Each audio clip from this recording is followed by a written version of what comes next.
Hi, I'm going to talk about the almond knob on the ectocore. The almond knob basically allows you to randomly sequence slices in your sample. The attenuator also allows you to inject randomness and variation into your sample. To have it play through your sample normally, make sure the almond knob is all the way counterclockwise and the attenuator knob is facing straight up. If we turn the attenuator knob to the right, it'll randomly jump as it plays through the sample, but then jump back to where it was playing so it stays in time. If you turn it to the left, it does the same thing, but it no longer stays in time as it will continue to play from where it jumped. So both ways are great to make a more chaotic or add more variation to your sample. If it's straight up, your sample will play straight through, unless that is you change the almond knob. So if you turn up the almond knob, you'll see colored lights show, and those lights show the number of slices it's selecting randomly and looping. So right now I'm looping 7 slices that are selected randomly. To change the selection, you can turn the knob all the way to the right and then back, and now it has selected a different set of slices. If you leave the knob all the way to the right, it will play through 16 slices randomly, and every 2 bars do a fill like that and change the slices that it's selected. So you can forget about changing the knob and just let it select random things constantly. Now again, if you turn the knob all the way to the counterclockwise position, it will play through normally.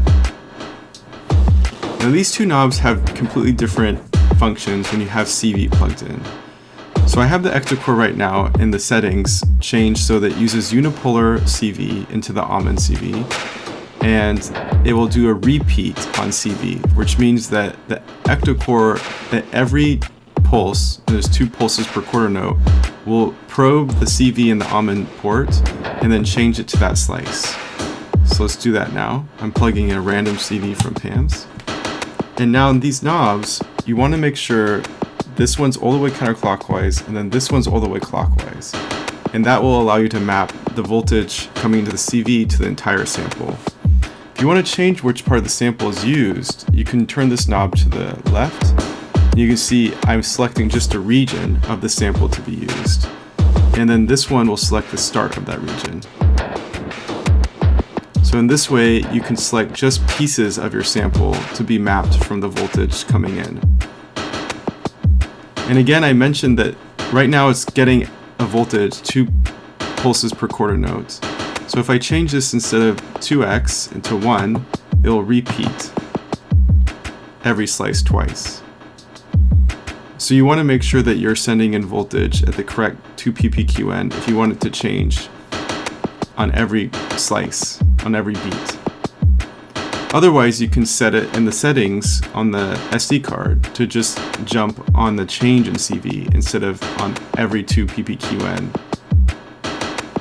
And then again, you can have it to be set on both if you set this to be bipolar. And you can have the positive side be a repeat on CV and the negative side be a jump on CV. So you get both actions. And again, if you unplug the CV, it'll go back to playing normally and have the same functions as the normal almond knob and the attenuator knob. That's it. Have fun.